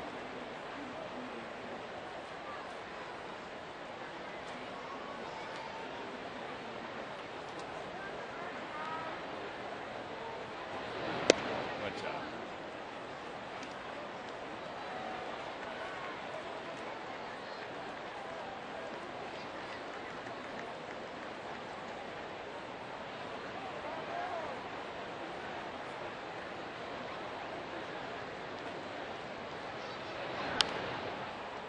And if you're just tuning in, we have had more than a few opportunities in this ball game to put some runs on the board and have not done it. Done a good job against the Orioles, a very poor job against Roberts, who's accounted for all 3 of the Oriole runs.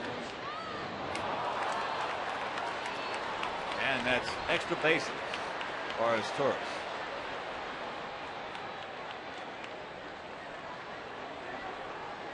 So the 1-out double, and it'll bring up Adam Jones.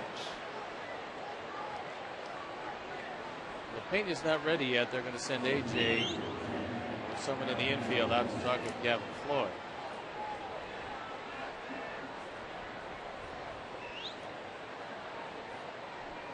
Now they're going to walk Jones.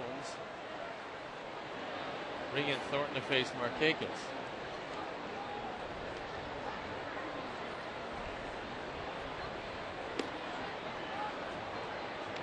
Jones tonight has popped to second, grounded to second, and walked. So this will be his second base on balls.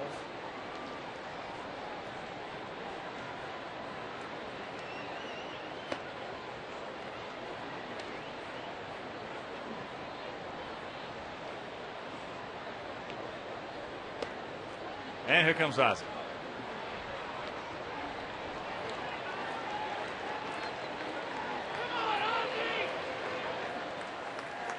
All right. Gavin Floyd has pitched well tonight, but he has thrown 2 home runs to Brian Roberts. He departs, and we'll be back.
That fan's best friend.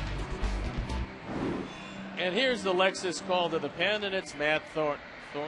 6-2, ERA a sparkling 2.55 on for the 52nd time. He inherits Oriole base runners at first and second. There's an out, and Nick Markakis stands in. Who is the best hitter on this ball club? He is 0 for 3 tonight. He's gone out to center, grounded to short, and grounded to second. There go the runners. There's Turris. He gone.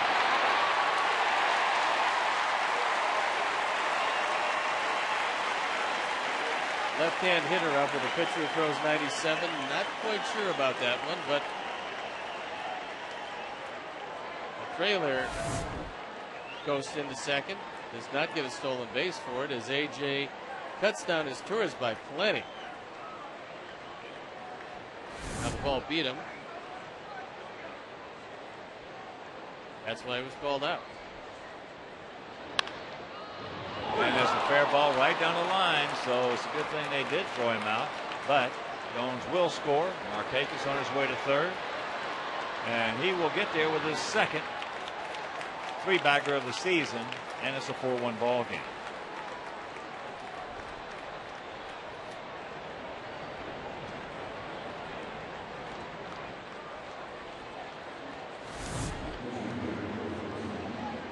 Thornton gets that fastball on the inner portion, tries to throw it up and by him inside, doesn't get it up quite high enough, and Markakis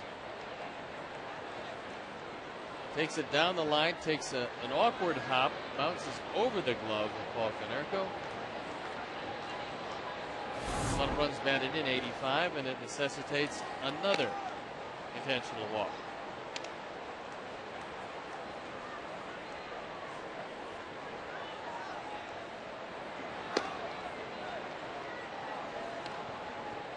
Kevin Floyd goes 7 1/3 innings, gives up all 4 of the runs, gives up 7 hits, 7 strikeouts, and a couple of walks.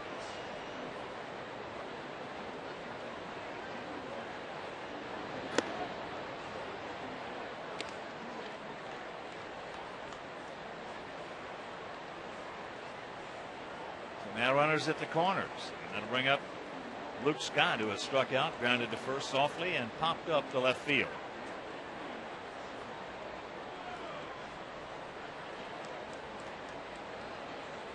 Tough road to hoe now. Time Wigington has got a bat, and he's going to use that bat to pinch hit for Scott.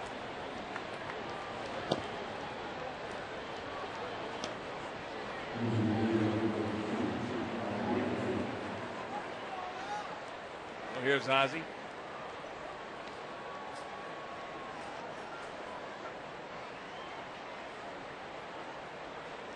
Matt Thornton departs, and we'll be back.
Yeah, it was 1-1, ERA 5.40 on for the 17th time. And he inherits runners at the corners. There's 2 outs here in the 8th inning. And Ty Wigington comes up. He's brought on to pinch hit. He's 2 for 10 this year, but he's driven in 6 runs as a pinch hitter. 31-year-old veteran. That's a lot of ribbies. Going 2 for 10. Especially when none of them are home runs. Wigington, who started off his major league career with the Mets, with Pittsburgh, with Tampa Bay, with Houston, and Now Baltimore. Always been a dangerous hitter.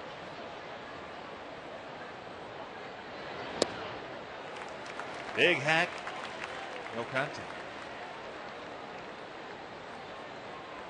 Hit 24 home runs, drove in 79 for Tampa Bay, 122 games in 06. Last year at Houston, 23 homers, and 111 games with the Astros. Stay right there, you don't have to move. No setup pitches to Wigington. One more slider in the same spot, and that will be that.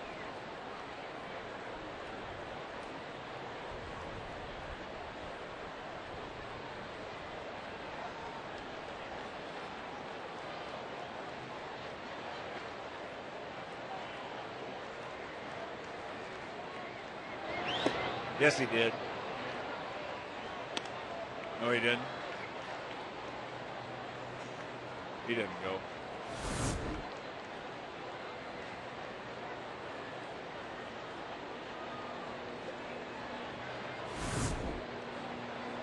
Two out, 2 on, 2-2 the count.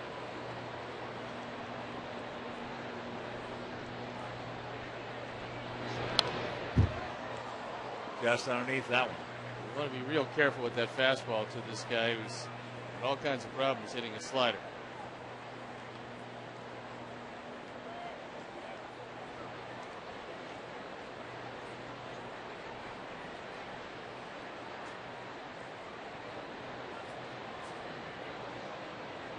And once again the 2-2.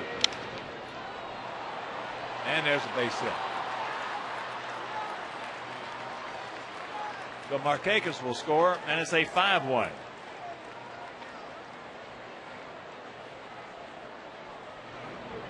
It's a 7th RBI for Wigington in a pinch hitting role.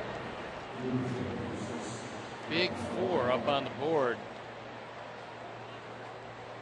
There's some work to do.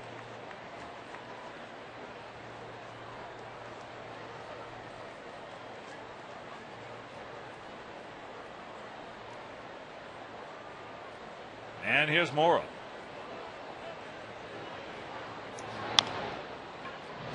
Somebody's got to hurry. Bare hand, quick. Nice play. Nice play by Beckham. Yes. Meanwhile, some damage is done. A big crooked number goes up on that board. We'll go to the bottom of the 8th in deep trouble.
Fastest 3G network, AT&T, your world delivered.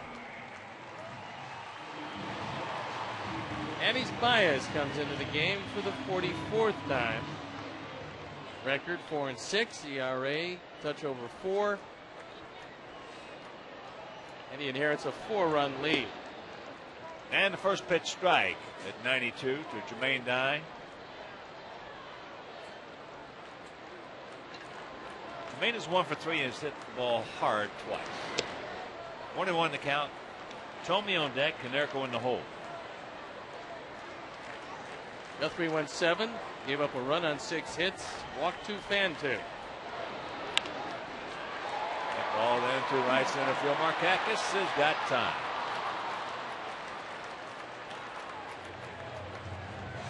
Michael Aubrey has taken over at first base. Luke Scott taken down for Ty Wigington.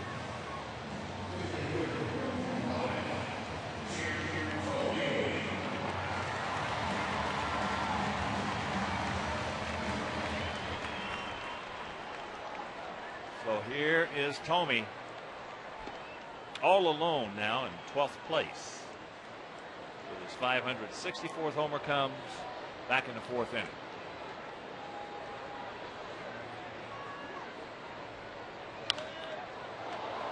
Fires that one.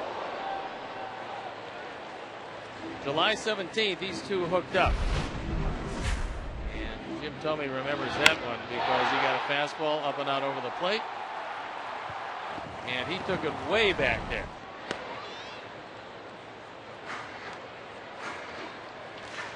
And that was a 4-bagger.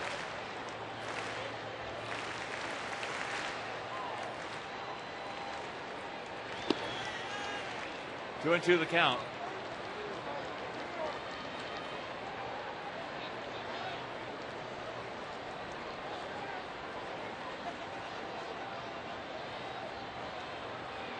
Outfield. Just about normal positioning as there's a base hit. That'll get something started hopefully right here with 1 out in the bottom of the 8th. Tomey now 2 for 3, and that'll bring up Paulie, who is 0 for 3.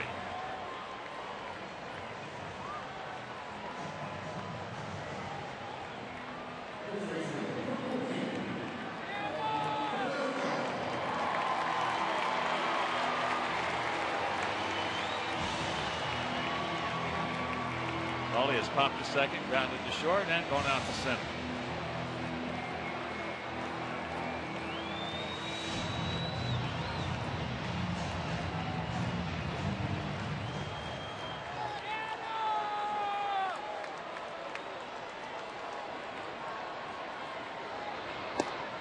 Minnesota was trailing Kansas City 3-0. It is now 4-3 Twins, top of the 8th inning at Kauffman Stadium.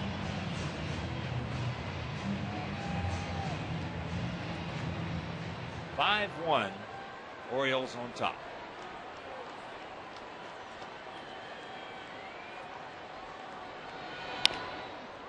Well, we talked about Jeremy Guthrie's upside, even though he came in with a 7-12 record, 5.66 ERA.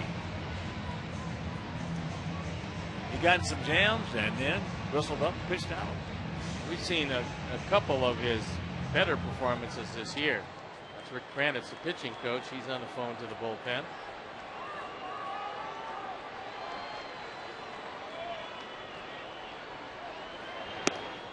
That's up high.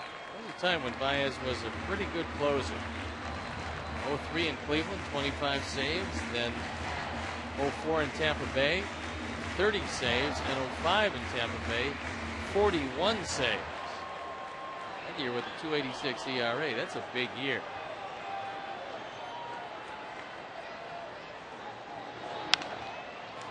Now the ball stays down more with a good play. They got plenty of time to turn, and they do. So that'll do it. We're into the 9th, trailing by 4.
the Comcast Sportsnet White Sox games ready to watch on your schedule. To find out more, call 1-888-4BEST-TV.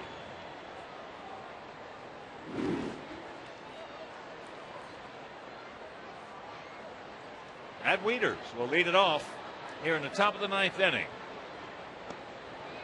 Can't get it from Tony Pena. Wieters is 0 for 3. Popped to the pitcher and twice struck out.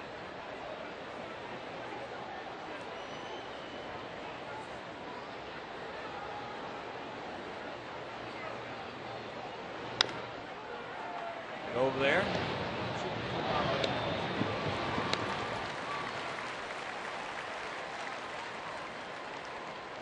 As you're looking dry half of the 9th, it'll be Rios, Pierzynski, Ramirez, Nix, and hopefully quite a few more.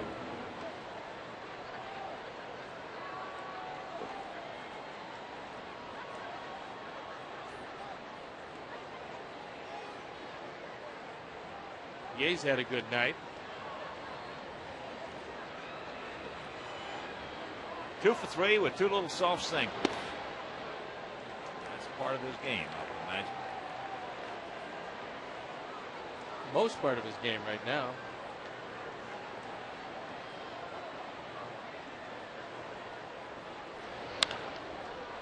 And he's going to get another one. 3 soft singles for PA.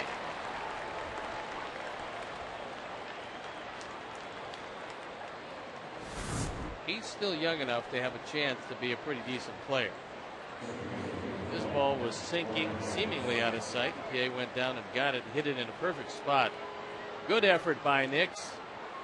Actually, just to get the throw on line to first base was a big effort, but PA too fast. So here's been a thorn in our derriere tonight. Ryan Roberts, solo homer and a 2-run homer.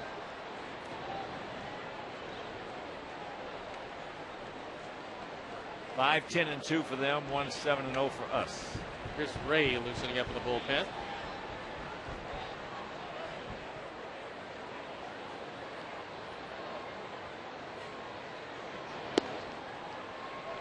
First pitch strike.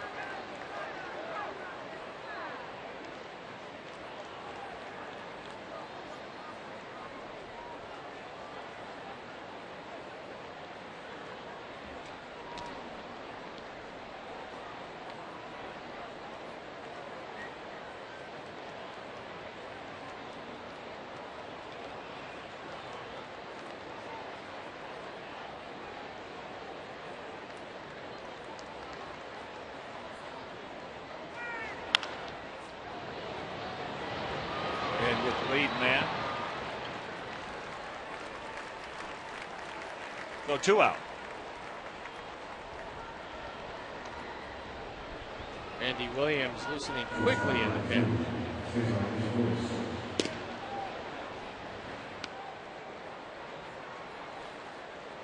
And here's this Torres. He's 2 for 4, a single and a double. So now you got Roberts. 25 of 31 stolen bases. And tomorrow, 6:05, of course, spectacular fireworks. That ball gets away from AJ, so Roberts. That's going to be a wild pitch. Just a touch high.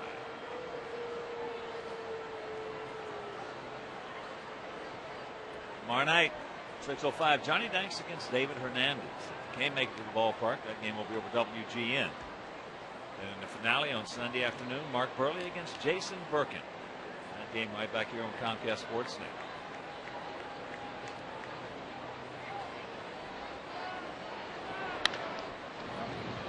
Nice backhand, nice speed, nice play, Paulie.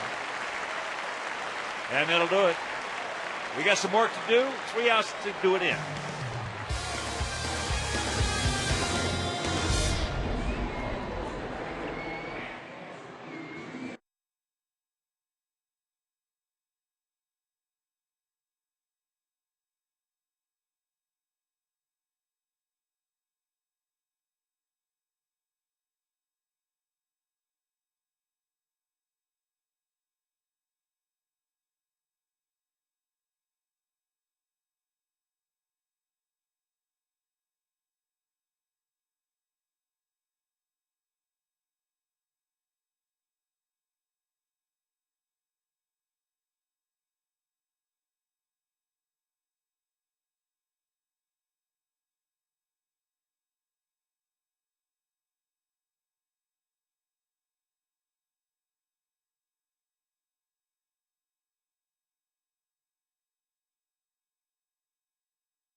White Sox postgame live. You'll see all the highlights, get Bill Melton's analysis, plus listen in on Ozzy's postgame remarks. Don't miss U.S. Cellular White Sox postgame live immediately following the game right here on Comcast Sportsnet. Fans' best friend. Chris Ray comes into the game at 0-1 ERA, a touch over 6. He used to be the closer of this team, and he had a great arm. Back in 06, he had 31 saves, threw the ball in the upper 90s, and then hurt his elbow, had Tommy John surgery, and now he's trying to fight his way back. He did have an electric arm. Ball came out of his hand with quite a bit of velocity. He was one of the real good young pitchers in this Orioles system, and now they have reloaded. They've got some good young pitchers here and some coming along. Alex is 0 for 3. Morris got to hurry. Morris made 2 real good plays down to third. There's never been anything wrong with his defense. He's been among the better defensive third basemen in the league, even though you don't hear a whole lot about him. He's been in his whole career, he's been underneath the radar and everything except being the father of quintuplets. That's true. And losing a whole lot of sleep, I'm sure. Here's AJ. AJ is 1 for 3. He's hit the ball very hard twice. Once for a double. First pitch strike. The outfield straight up for Pierzynski. Top of the 8th inning at Fenway. 16-7 Yankees beating on the Carmines. That ball is deep into left center field. Jones, watch out, PA. Right in between. Aparicio and Lyons makes the catch. Well, Felix will figure it out that the center fielder has to take it. And both of them back there both have great speed. Both played center field the majority of their careers, and now PA's playing left and Jones is playing center, and he ran that one down.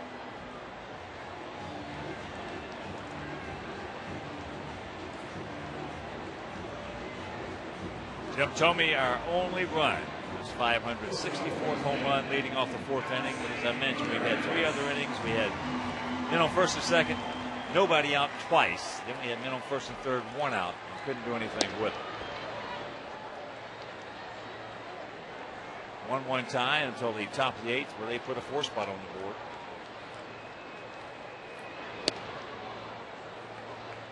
And we're down to our last bullet.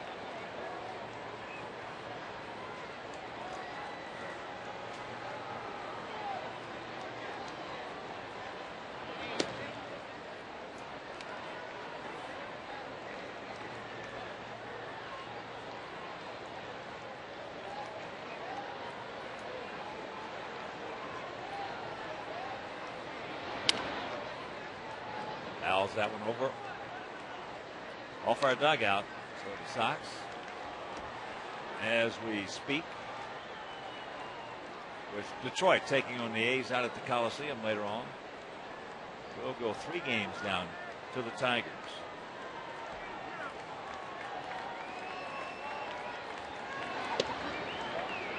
Good check, good eye, and the count 2-2.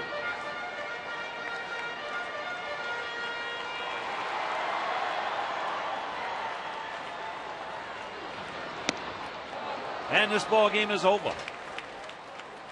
So we had a good ball game through 7. They broke it open with those 4 in the 8th, Stone Pony.